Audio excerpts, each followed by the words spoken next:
Ever since I was a little girl, I have always loved to draw animals. And one of the animals that I used to draw all the time were foxes. And I think it's because they reminded me so much of dogs, especially because my first dog that I ever owned was a Shetland sheepdog, and she honestly looked very much like a miniature fox. And so a lot of times when I would try and draw her, I feel like these drawings would not look like her in the end. They would look more like foxes. So I think that's kind of where my obsession with drawing foxes kind of first began, as well as I have always loved painting with the colors orange, yellow, and red. Those three colors have just always blended very nicely and created really cool effects, basically watercolor effects. And so I just completely fell in love with drawing and painting foxes, which is why the very first mini tutorial that I'm going to put on this channel, I really wanted it to be a fox.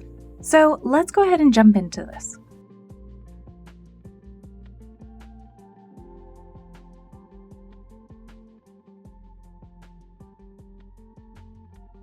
For this painting, I will be using masking fluid to mask off areas that I would like to remain white.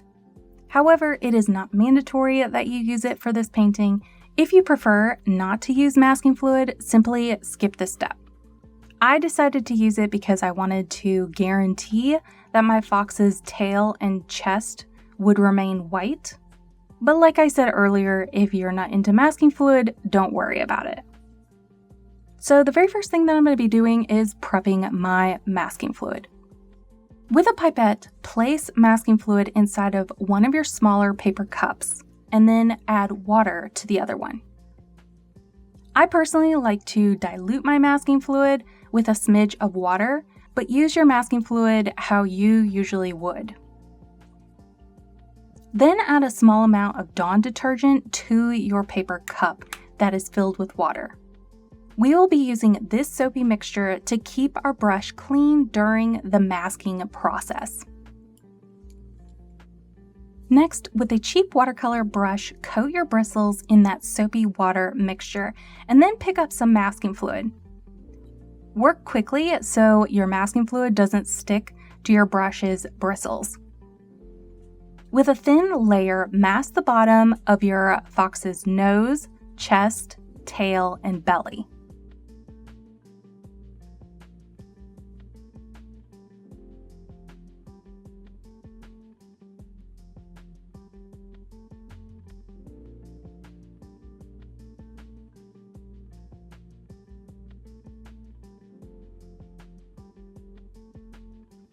Then with a stencil brush, pick up a light layer of masking fluid and add bits of splatter to your paper.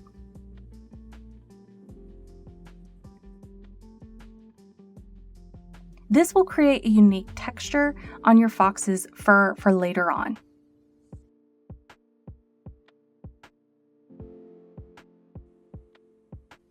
Then allow your masking fluid to completely dry before moving on to the next step. On your masking platter or watercolor palette, prep all the colors you will be using for this painting. Start with your lightest color on one end and then slowly mix in the other colors onto your mixing area in an inky paint ratio consistency. This will help us to move quickly during the painting process and not have to worry about mixing or adding more paint before our wash has dried. To help us create a more loose and watery gradient over our fox, we will be using a wet-on-wet technique with a yellow base. With your large round brush, paint the entire coat of our fox with a pale yellow mixture. Make sure not to sop your paper with water, but rather lay a minimal amount of water enough to create a good wet-on-wet technique.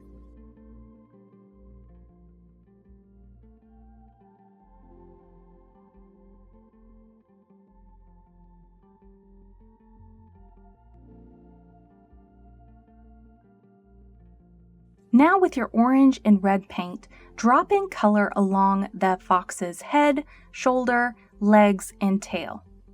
Allow the colors to blend out into this yellow base coat and to create smooth gradients.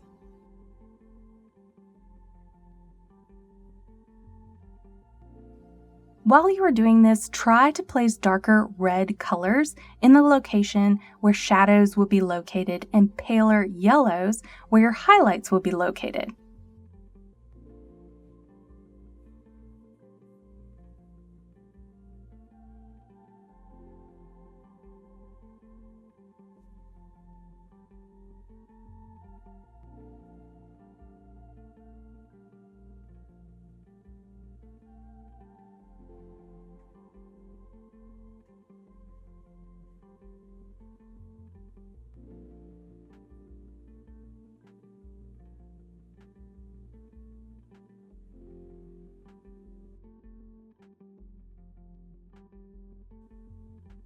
Also, make sure not to paint the bottom of the fox's leg or tips of the ears.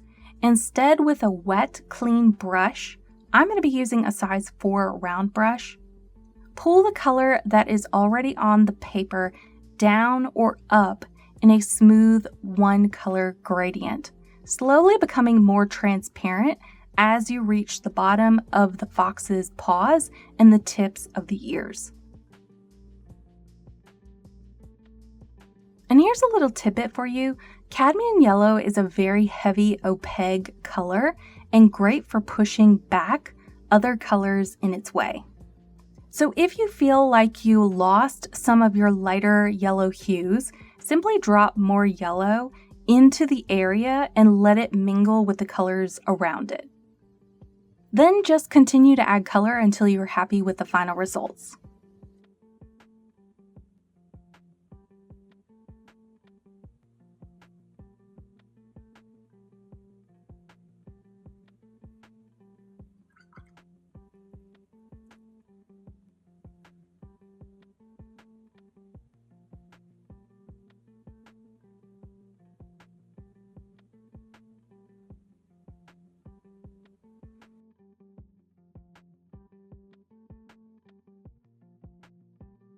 Instead of using black, which can be very harsh of a color, we are going to be using contrasting colors to create a more harmonious gray on our mixing palette.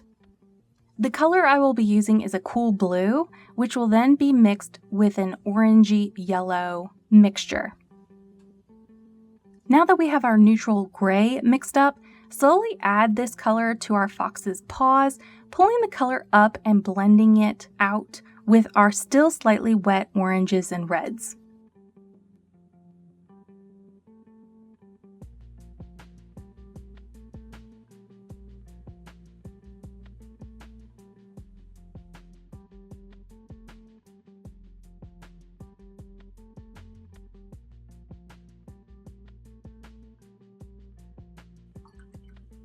Then add this same gray mixture to the tips of your fox's ears using a small watercolor brush.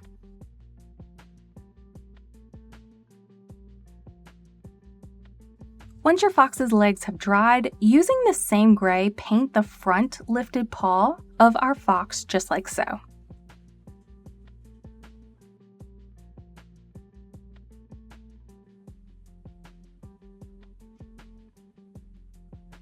As you pull the paint closer to the chest of the fox, slowly add more blue to the gray mixture, creating a smooth gradient transition. This will give the appearance of a shadow under your fox's leg.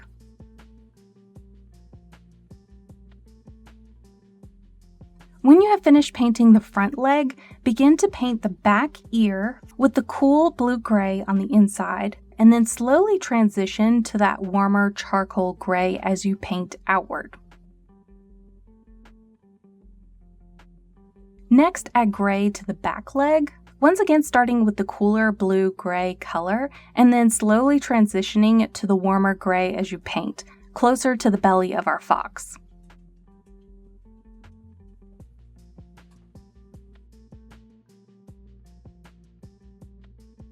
Finally, add the same warm gray to the tips of our fox's front paws as well as the tips of his front ear. This color will appear darker than previously because we are glazing over previously painted colors.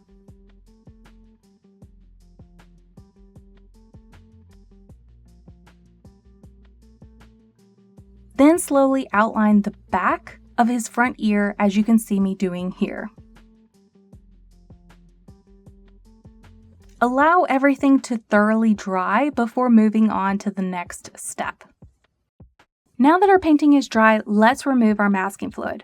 With your rubber cement pickup, slowly lift one side of the masking fluid and then with your fingers stretch that masking fluid out at an angle to prevent ripping.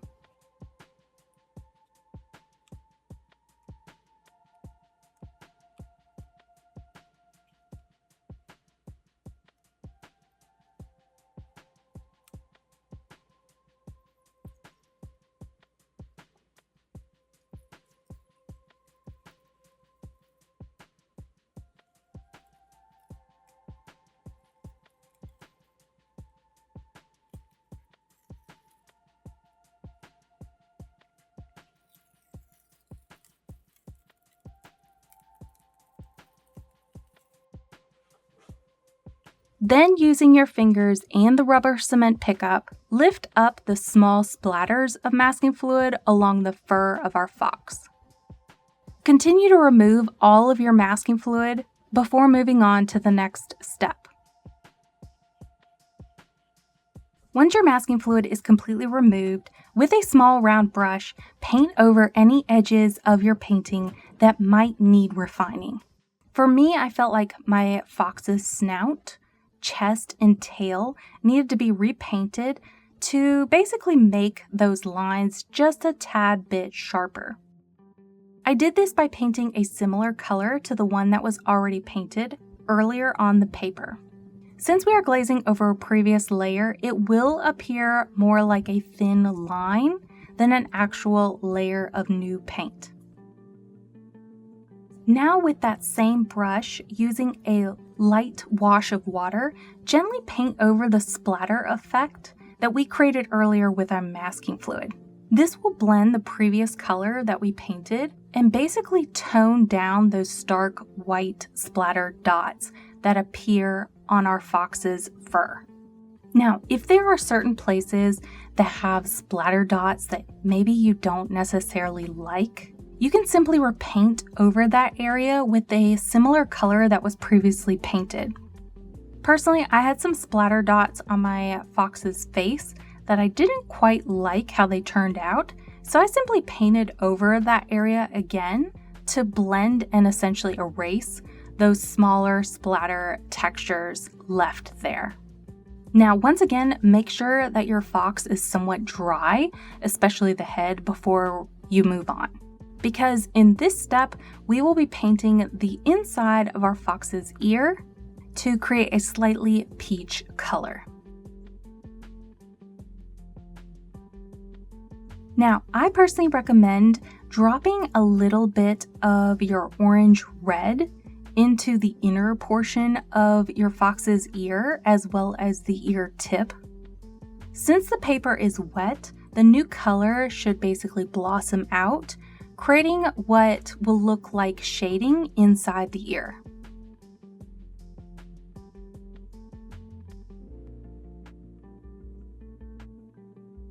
Next, we're going to be adding shadows. For this step, remember to work light and build up. We can always make our colors darker, but it's actually really hard to make things lighter. Once again, with your neutral warm gray, create a more watery paint ratio and then apply this color to the underbelly of our fox.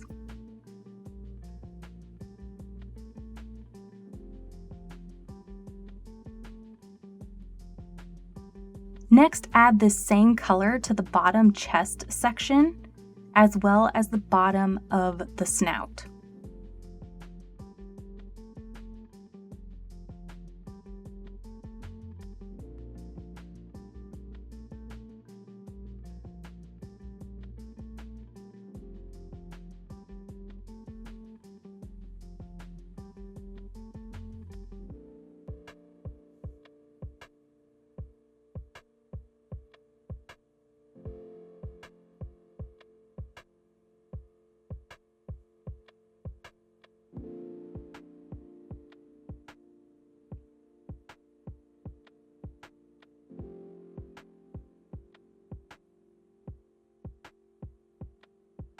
Then with the same brush, paint along the line of your fox's chest to create a curving shadow.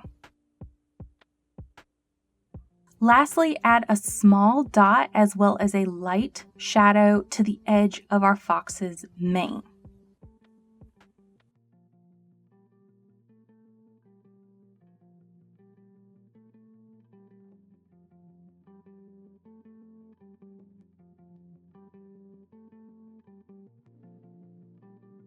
If you find your edges are a bit too harsh, simply take a clean, wet brush and then soften your shadow lines until you are happy. Next, we're going to be moving on to our fox's tail. With the same color as before, add a light shadow shape to the bottom of his white tail and then soften the edge to make it appear more fluffy.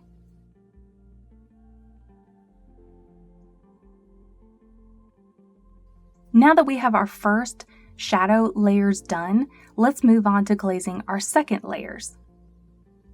With the same neutral gray you mixed prior, add a swooping line under the back leg to basically indicate depth. Then add another swooping shape to the front lifted paw as well as the back ear.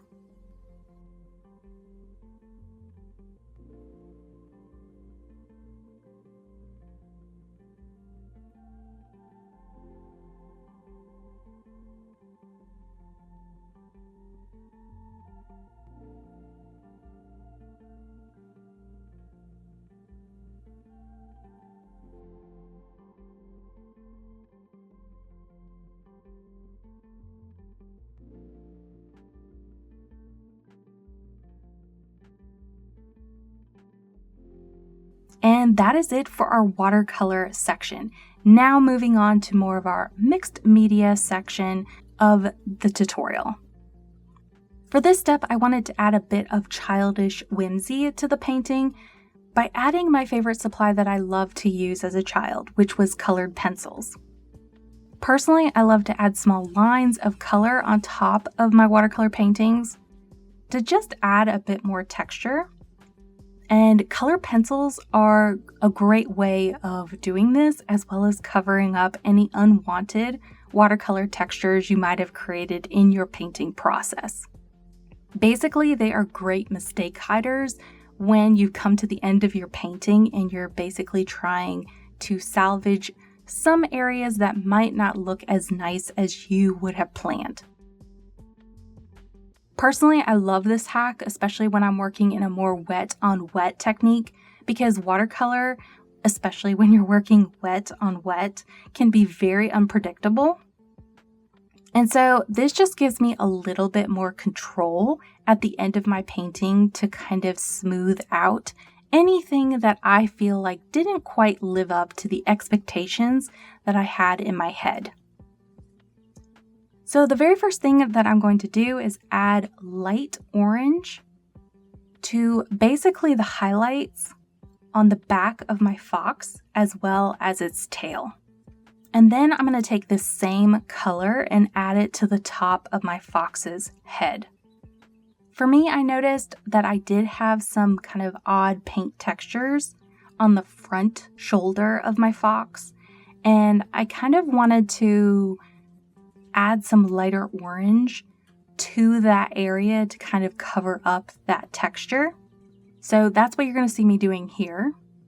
And then the next thing I did was I took my orange pencil and I basically added lines to my fox's head as well as the edge of its ear, just kind of to sharpen up the shape in that area and give the appearance of more furry lines. So after sharpening my edges as well as correcting some unwanted textures, I then added just some scribble lines of color wherever I desired. And now we have come to the final portion of our painting. For me, I took a pencil and just added my fox's eye as well as any other darker details that I kind of desired. So one of these was creating light lines with a graphite pencil at the tips of my ears, basically on my fox, as well as the bottom of the paws.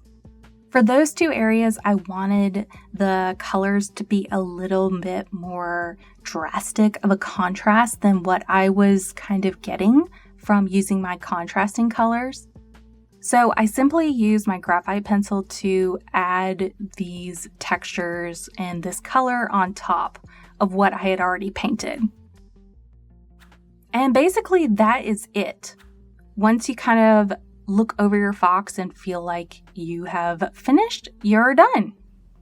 Now, I have big plans for this particular fox. I have hinted at this earlier, but I really want to make an art gallery down my hallway and have it just filled with different types of animals. And I'm going to start with my fox. But one thing that I really want this art gallery to do that's special is that throughout the seasons and throughout the time of the year, I want these drawings and paintings to change. And I don't really have the time anymore to just completely paint new paintings over and over and over again to fill up an art gallery, basically. So what I want to do is create very simplistic animals and then add little hats or scarves or just little odds and ends to these paintings that I can attach and then detach whenever I'm done with them. So after I finish painting this particular fox, I'm then going to create a little witch's hat for Halloween. And then I was thinking of creating something for Thanksgiving and then something for Christmas, so that as the holidays are changing, I can be changing my paintings. And since I was really excited about this particular idea, I thought maybe y'all would be too, because I absolutely love decorating for the holidays, especially Halloween and Thanksgiving and Christmas, and even New Year's and Valentine's Day. I like seeing my house change with the seasons and with the holidays. So I thought if I like this, probably other people will too. And that is how this particular tutorial was born. So what I'm going to be doing is teaching y'all to create the first item for this fox, which will be a witch's hat for Halloween. Make sure to check out the upcoming tutorials on the channel. And that's it for this video. Lots of love, y'all, and happy painting.